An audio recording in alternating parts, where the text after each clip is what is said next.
Le festival Les Musiques en Confluence accueille cette année encore, pour des concerts majoritairement gratuits, plus de 170 artistes, musiciens et choristes. Dès ce soir et pendant 6 jours, ils vont pouvoir partager avec vous leur passion et leur talent. Nous recevons ce soir pour en parler Stéphanie Drevin, en charge des affaires culturelles au festival. Bonsoir et merci d'être avec nous.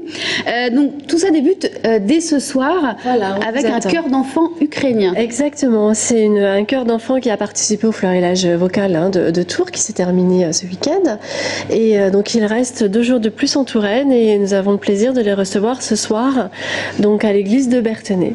Et ça, c'est assez exceptionnel, je crois. Mais c'est les plus, voilà, c'est d'énorme qualité, et ce sont les plus jeunes enfants qui ont participé au florilège vocal, donc ils sont vraiment, c'est vraiment superbe. Et c'est à l'église de Berthenay, à l'église de 19h30, donc il faut se dépêcher si on veut y aller.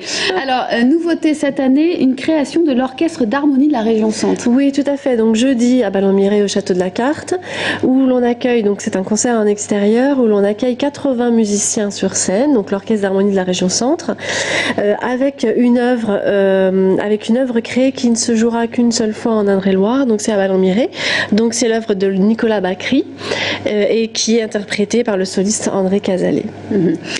Une soirée plutôt innovante également, avec des tableaux vivants autour de l'art de la mode. Alors expliquez-nous. C'est pour la fin de semaine, c'est pour samedi au château de Villandry, donc où l'on accueille donc 2 pianistes, un récital piano-violon, donc Catherine Natalini et Géraldine Bissy au violon, et nous avons imaginé et mis en scène des tableaux vivants autour de l'art de la mode, où on a allié l'art musical avec l'art de la création de la mode.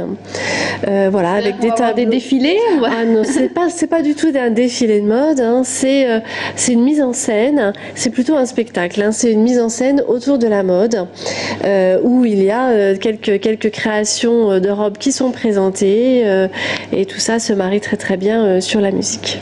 Alors on a parlé de l'orchestre d'harmonie de la région, il y aura aussi le conservatoire à rayonnement régional de Tours, avec une carte blanche. Voilà, exactement. Nous, le principe du festival des musicales, donc c'est la 9e édition, on met vraiment à l'honneur des artistes locaux, des artistes régionaux, et également on laisse une carte blanche, une chance si vous voulez, aux jeunes interprètes pour se présenter sur le festival, pour interpréter devant un public. Et on fait appel on a un partenariat avec le conservatoire à rayonnement régional qui nous met des grands élèves sur le festival. Alors carte blanche, mais est-ce que vous savez déjà ce qu'ils vont nous jouer cette oui, semaine? on le sait. oui, c'est une carte blanche, parce que c'est vrai que ça dépend aussi des examens de fin d'année, hein. On ne sait pas, on sait vraiment en dernière minute qui va pouvoir nous faire le concert. Donc là maintenant, oui, on sait. Nous avons donc le vendredi soir un quintet de cuivre, et le samedi nous avons un duo, donc frères et sœurs, clarinette, piano.